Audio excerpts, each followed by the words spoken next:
حضرت ابو ذر غفاری کو حضور نے فرمایا تھا یا ابا ذر جدد السفینۃ فإن البحر عمیق، فرمایا ابو ذر اپنی زندگی کی جو کشتی ہے نا اس کو ہمیشہ اپنی نگاہ کے سامنے رکھنا، ہاں جی، اس کی جو ہے وہ تجدید کرتے رہنا۔ دنیا کا سمندر بڑا گہرا ہے، یہ نہ ہو کہ تیری کشتی کسی بھنور میں پھنس جائے۔ یہ ابو ذر غفاری کو حضور نے فرمایا یا ابا ذر جدد السفینہ، فرمایا ابو ذر کو ہے لیکن مراد امت تھی۔ ہاں جی، ابو ذر غفاری سے بڑا تو نہ آسمان کے نیچے یا زمین کے اوپر اتنا سچا آدمی تو آج تک چلا ہی نہیں، حضور نے فرمایا۔ اور جو اتنے متوکل تھے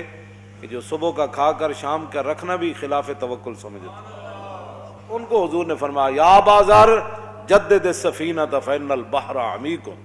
فرمایا اپنی کشتی جو ہے اس کو ہمیشہ اپنی نگاہوں کے سامنے رکھنا، یہ نہ ہو کہ دنیا کے سمندر میں تیری کشتی پھنس جائے۔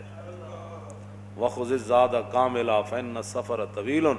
فرمایا کہ بہت ساری نیکیاں اکٹھی کر لینا، بہت سارا جو ہے وہ اپنا نیک اعمال اکٹھے کر لینا،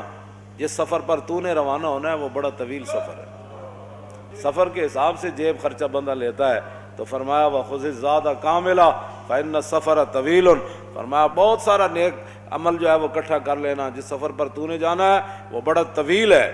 اور وَخَفِّفِ الْحَمَلَةَ فَإِنَّ الْعَقَبَةَ قُعُودٌ، فرمایا دنیا کا مال تھوڑا جمع کرنا، جو گھاٹی تو نے چڑھنی ہے وہ بڑی مشکل ہے، یعنی آخرت کی گھاٹی، دنیا کا مال تھوڑا اکٹھا کرنا۔ وَأَخْلِصِ الْعَمَلَ فَإِنَّ النَّاقِدَ بَصِيرٌ، فرمایا عمل خالص کرنا، اس لیے کہ جس کے ساتھ تیرا سودا ہونا ہے نا وہ مال دیکھ کر لیتا ہے۔